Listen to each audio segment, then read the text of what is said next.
I didn't speak, not because I was stunned, because I knew this was step one in something deeper. My name is Keith Ralston. I'm 46 years old. I live in Raleigh, North Carolina, and on that Tuesday morning, I walked into a beige conference room at Everwin Freight and found the envelope sitting on the table, already waiting for me. Effective immediately, Robert said, eyes glued to the screen of his laptop. Your role is now process liaison. Compensation adjusted. That was it. No handshake, no eye contact, just a hollow sentence from a man I'd known for 12 years. I looked down at the envelope with my name typed on it. Not written, not even signed. Keith Ralston, black Arial font, like a form letter. The kind HR sends out for building maintenance alerts. My fingers moved slow as I opened it, and there it was. A title that meant nothing, and a pay cut that very much did. 55%, just like that. 7 days ago, I had closed the biggest logistics contract in Everwin's history, $980 million. Long-haul supply agreement with a Nordic consortium that would run through 2035. I spent 8 brutal months on that deal, half a dozen countries, 19 international flights. I slept in airports, 8 customs fees when legal missed filings, learned maritime law in Denmark because legal said it wasn't their jurisdiction. All of it, solo, and I had pulled it off. I set the letter down and didn't say a word. Not even when Robert reached for his coffee, like this was just a morning routine. That letter wasn't written today. It was dated last Thursday. They already knew. Before I even walked into that final contract meeting in Oslo, before the champagne flutes in the boardroom, they'd planned this. I didn't ask why, I didn't protest. I just stood up, and that's when I saw them. 20 minutes earlier, I had passed Krista, young, sharp, MBA type who joined 3 years ago. She was leaving this same room, laughing with Robert. That kind of laugh people do when they've already won. I should have seen it coming. Instead, I walked out of the conference room, holding the envelope and said nothing. Because if this was their move, then it meant they didn't read the contract as closely as they thought, and I was already 2 steps ahead. The elevator doors slid open with that same soft chime I used to hear 100 times a day. 18. Executive floor, or at least it used to be. I stepped out and made the short walk toward the corner suite that had been mine for 6 years. But when I turned the final corner, I stopped cold. The nameplate was gone, not swapped out, not updated. Gone, just a strip of faint adhesive where the brushed nickel plate used to hang. Keith Ralston, head of strategic freight integration. Now it was nothing, just blank white wall. I looked up at the frosted glass panel next to the door, where my title used to be etched in subtle serif lettering. Nothing. Scrubbed clean. The glass glared back at me, spotless and anonymous, like I'd never been there. I opened the door anyway. The lights were off, blinds still halfway drawn. But everything else? Gone. Desk cleared, shelves empty. Even the frame picture of the Oslo team dinner I'd hung last spring? Gone. In the center of the room sat a single cardboard box, one of the cheap ones with the white label peeling at the corner. In black Sharpie, it read, Keith's personal items. An intern stepped into the doorway just then. A kid I'd never seen before, probably not even old enough to rent a car. Sorry, he said, squinting at me. Are you lost? I looked right at him and smiled. No, I said. I'm exactly where I'm supposed to be. He blinked, then stepped back as I picked up the box and walked past. I took the elevator down 5 floors, not fast, not slow, just steady. Through floors I hadn't set foot on in over a decade, past clusters of open-plan workstations, interns eating yogurt at their desks, junior analysts pacing with headsets in one ear. The ground floor of middle management. Finally, I found it. A small corridor next to the copy room. One cubicle at the end had a yellow post-it stuck to the monitor. We'll set you up by EOD, Derek no phone, no window, just a dusty swivel chair and an old keyboard with 2 missing keys. I set the box down and sat. Just sat. For a few seconds, I watched the screen flicker as it woke up. Some generic login prompt. No welcome message. No, your files have been migrated. Just the blinking box, waiting. The air was stale, not musty, just neglected. The way a place gets when it hasn't mattered in a while. I figured losing the office would be the hardest part. The skyline view, the espresso machine, the custom conference table with my initials inlaid in the wood. But it wasn't. What hit hardest was what I saw when I opened the company intranet on the monitor. I pulled up the org chart, typed in strategic freight. Krista's name appeared at the top. Krista Mendez, Director of Global Freight Strategy. Below it, a caption in bold italics. Reimagining the future of freight. My name wasn't there. Not anywhere. They hadn't just moved me, they erased me. The title I built, the department I created, the systems I spent 15 years designing. It was all there, just under someone else's name. I leaned back in the chair and let the hum of the fluorescent lights fill the silence. This wasn't incompetence. It was precision. But they'd forgotten something. They'd forgotten I read every word of that contract. And I'd written one clause, just one, that they clearly never made it far enough to notice. And while they were busy reimagining the future of freight, they hadn't realized. I already owned it. It was around 3 p.m. when the junior marketing girl appeared beside my cubicle, her heels clicking softly on the linoleum. I didn't catch her name. I don't think she offered it. "Hi, Keith, right?" she asked, glancing at the post-it on my monitor like she wasn't entirely sure I belonged here. I nodded once. She held out a stack of presentation folders. "These are for tomorrow's leadership meeting. Krista asked that they be walked over tonight. She's in 23B. I took the stack without a word. Halfway back down the hallway, one of the folders slipped loose and opened in my hand. The first page slid halfway out, catching just enough light for me to see the header, Client Implementation Strategy, Keith Ralston. I stopped walking, same font I'd used on every deal deck, same template, same structure. But there was a red X scrawled over the headshot in the corner. My headshot. They'd printed over my name, big black Sharpie lines striking through it like a mistake. The reprint on the next page showed Krista's face in the same spot. Her smile, her initials, same deck, same words. Not mine anymore. I walked the rest of the way like a ghost, dropped the folders off without knocking. Didn't even glance into the glass conference room. Back at my cubicle, I opened the drawer beneath the dusty keyboard, the one I hadn't touched yet. There they were, binders, dozens of them, color-coded, tabbed, indexed. The work of 10 years in strategy and integration, from legacy cross-border projects to adaptive transport modeling. Every project I'd ever led. Only now, every spine label that used to read KR, project name, had been covered. Badly. New tape, new initials, that's KM Krista Mendez. Some were even still wet. The black ink of her initials bleeding slightly where someone had written too quickly. Sloppy, as if they couldn't wait to rewrite the past.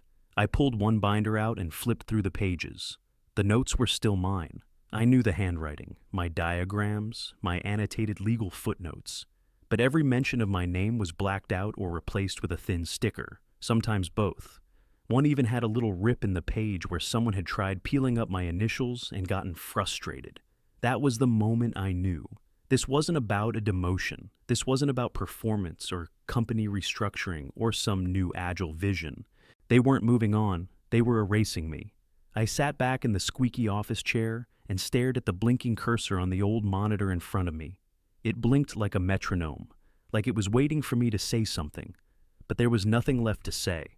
No rage, no grief, just an emptiness, heavy and still. They didn't demote me because I failed. They buried me because I succeeded. And I didn't need them to do it. They thought I'd hand over the deal, that I'd walk out quietly while they rebranded the empire I built under someone else's name. But what they didn't know, what they never even noticed, was Clause 16G, a tiny footnote buried in the final pages of the Nordic contract, the one I wrote on the plane back from Oslo, the one legal never flagged, the one no one read closely enough to understand. It was never just a clause. It was a fuse. 3 months before the demotion, I got a call from Jonah Patel at Airland Freight. He opened with, "We'd like to make you an offer. Senior VP of Global Strategy, Relocation Assistance. Equity. Full autonomy." I turned him down. I didn't even let him finish his pitch. Because back then, I still believed in Everwin. Back then, I thought loyalty counted for something. That week, I flew to Oslo for the 7th time that quarter. Sat across from the Nordic Consortium's legal counsel, hammering out the final kinks in what would become the biggest deal in Everwin Freight's history. $980 million. Global integration of cross-border rail and port operations wrapped in a single contract. Everyone said it couldn't be done. I made it happen anyway. One night, during a long dinner at a quiet bistro near Aker Brygge, the consortium's COO leaned toward me over his glass of aquavit. He'd been pleasant all trip, but that night he turned serious. "We need to be clear on this," he said. "If you're not overseeing implementation, we're not signing." It wasn't a threat, it was a declaration of trust. And in that moment, I realized something. I had leverage, the kind of leverage that doesn't come from rank or tenure or even results. It comes from being the one person in the room who actually matters. That night, I sat in my hotel room, laptop open, eyes red from the flight, and typed a new paragraph into the implementation schedule, quietly, just beneath the budget schedule and governance chart. Clause 16G, post-contractual oversight and execution, shall be managed exclusively by Keith Ralston. Any substitution or reassignment without written client consent shall render the agreement voidable under jurisdictions recognized in sections 5A through 5D. No one flagged it. Legal didn't ask. Robert didn't read that far. Krista, she wouldn't have known what she was looking at even if she had. The final draft was signed 2 weeks later. Everyone smiled. Toasted champagne in the boardroom. People clapped. Krista clapped loudest. She hadn't earned that deal, but she was eager to ride it. I kept quiet. Sat back. Let them plan the press release. I didn't need to warn anyone, because the fuse was already lit. Quiet, legal, that's binding, and buried deep in plain sight. They thought they could gut me out of my own work, reassign the crown without checking if it was welded on. They never imagined the kingdom came with a lock, and I was the only one holding the key. But what they didn't count on was that someone else had already found it, and she knew exactly what it meant. The call came during my lunch break. I was sitting alone in the corner of the third-floor break room, the one with the flickering vending machine and the microwave that always smelled like burnt popcorn, fork halfway to my mouth when my phone lit up. Unknown number, Washington, D.C. area code. I almost let it go to voicemail, but something told me to answer. "Keith Ralston," I said, flat and automatic. A woman's voice replied, sharp but composed. "This is Allison Kerr. I'm an independent freight contract attorney. I believe you wrote Clause 16G into the Nordic agreement." My fingers froze around the plastic fork. Yes. There was a pause on her end. Not hesitation, just a kind of respectful silence, like someone acknowledging a chess move they didn't see coming. "Well," she said, "I've been practicing contract law for 20 years, and I have to say, that's the cleanest personal lock I've ever seen. It's airtight. You buried it perfectly. They walked right into it." I didn't say anything at first. She continued. 5 jurisdictions, no opt-outs, and the language in your rider. Non-substitutable implementation oversight. That wasn't clever, Mr. Ralston. That was surgical. I finally exhaled. They haven't realized it yet. "No," she said. "But the client has." My eyes shifted toward the hallway, past the glass where Krista had just walked by. Coffee in hand, heels clicking like she ran the building. "They're going to try to void it," I said. "They can try," Allison replied, "but they'll lose. You were smart. You didn't make yourself the beneficiary of the contract. You made yourself the condition." There was another pause. "You built this deal to outlive your position, didn't you?"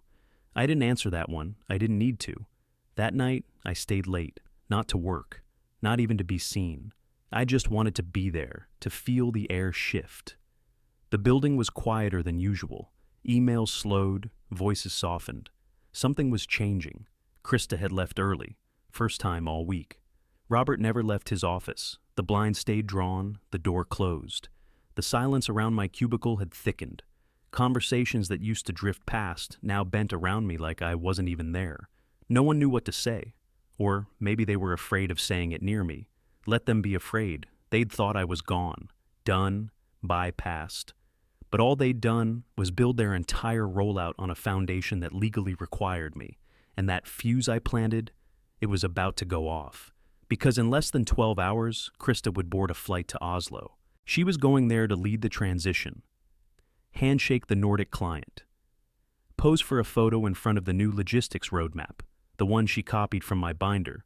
But what she didn't know was that she was walking into a dead zone, because Clause 16G wasn't a line on a contract. It was a tripwire, and she'd just stepped on it. 10:12 a.m., Oslo time. Krista's face lit up on the internal Slack feed, hair blown out, navy blazer sharp, standing in front of the hotel conference center. The caption below her selfie read, "Ready to lead the next chapter. Let's do this. Jash future off rate, Nish Everwin Global." She looked confident, polished, unbothered.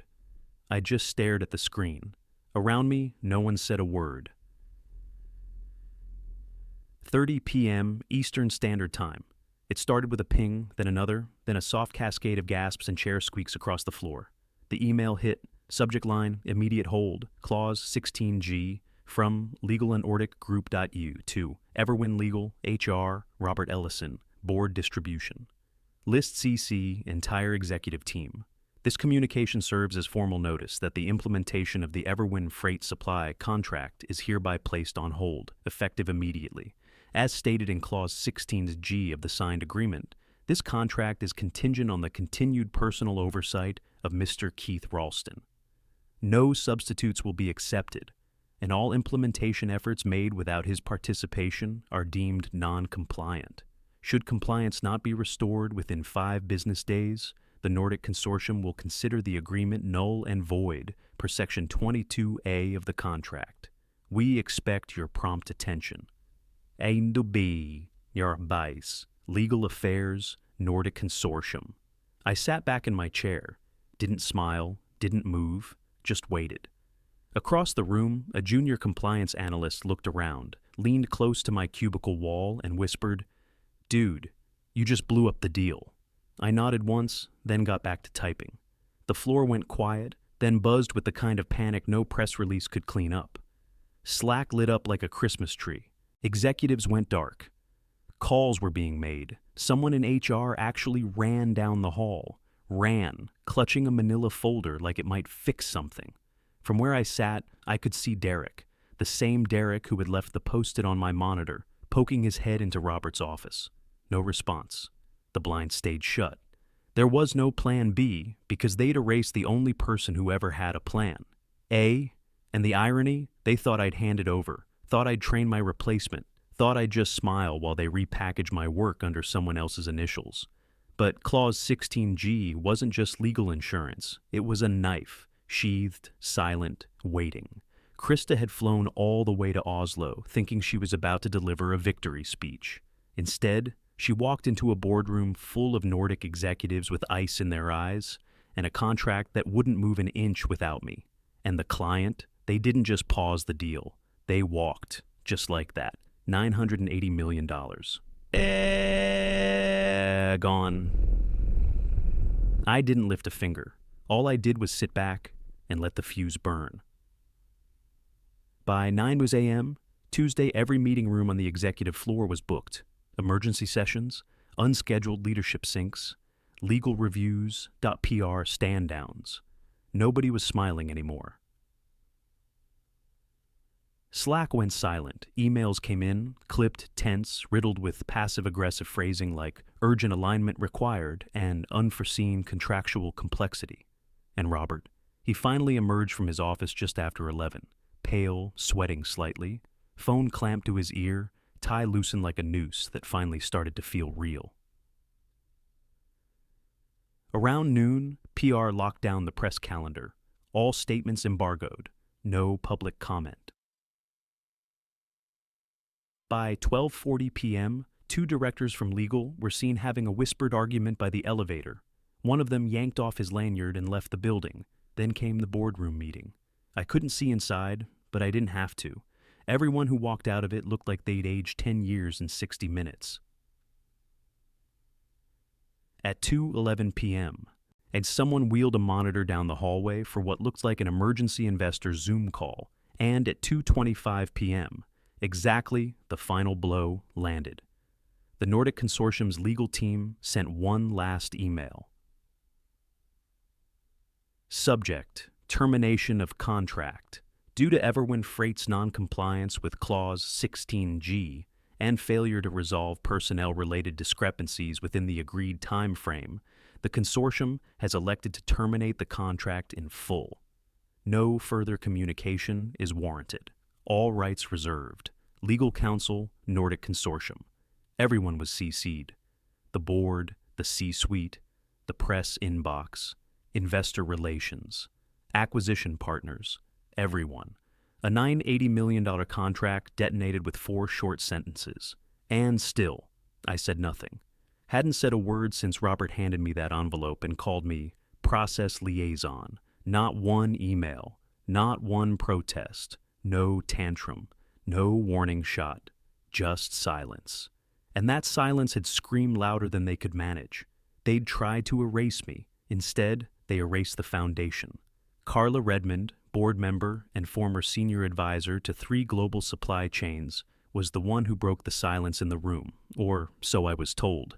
She said, calmly but directly, I recall Robert saying Keith's visibility needed to be scaled back, that he was making others look weak. No one corrected her. No one defended him. No one said a damn word. At 3:04 p.m., Krista landed back in New York. She was supposed to deliver a press-ready presentation to the board that evening. Instead, she was escorted upstairs by HR. Rumor was she cried in the executive bathroom for 20 straight minutes before being sent home. Nobody told me that directly. They didn't have to. You could hear the unraveling in the way people whispered, in the way no one made eye contact anymore, in the strange hush that fell whenever I walked past. By 5 p.m., the freight floor felt like a church after a funeral. No one said my name, but they didn't need to. Everyone knew who I was now, and they knew what I'd done by doing absolutely nothing at all. Wednesday morning. 15 a.m., my phone rang. New York area code. I almost didn't pick up, still halfway through a stale granola bar at my desk, still technically process liaison, whatever that meant. But something in me knew. I wiped the crumbs off my shirt, cleared my throat, and answered. Keith Ralston. A familiar voice came through, calm and clean. Keith, Jonah Patel, Airland Freight. My chest tightened, but I kept my tone neutral. It's been a while. It has, he said. Listen, we spoke a few months back. You turned us down. I respected that, but I'd like to revisit our offer, with upgrades. I leaned back in my chair, the chair Derek still hadn't replaced. Jonah continued, we'll double your current Everwind salary, plus performance-based stock, signing bonus, relocation allowance if you want it. You'd report directly to me, full autonomy, no middlemen. He paused. And one more thing. This came at the request of the Nordic Group's CEO. He told us you're a non-negotiable asset. My mouth stayed shut, but I felt the corner of it lift. They walked away from a $1 billion deal just to prove that, Jonah added. And they want back in, under our roof, with you at the helm. I swiveled my chair slowly to face the blank whiteboard behind me, the one no one had touched since they dumped me here. I have one condition, I said. I choose my team. No interference, no hand-picked junior analysts or corporate watchdogs. I build it, my way. Done. Just like that. He didn't haggle, didn't blink, and in that moment, everything shifted. I hadn't asked to be rescued. I didn't beg to be seen. I had just refused to vanish, and now I was the one holding the pen. At 7:42 p.m. that night, just as I was shutting down my terminal, my phone buzzed. Unknown number, text message. Krista, can we talk? I think I messed up. I stared at it for a while. The same woman who had laughed with Robert in the hallway the morning they handed me my walking papers.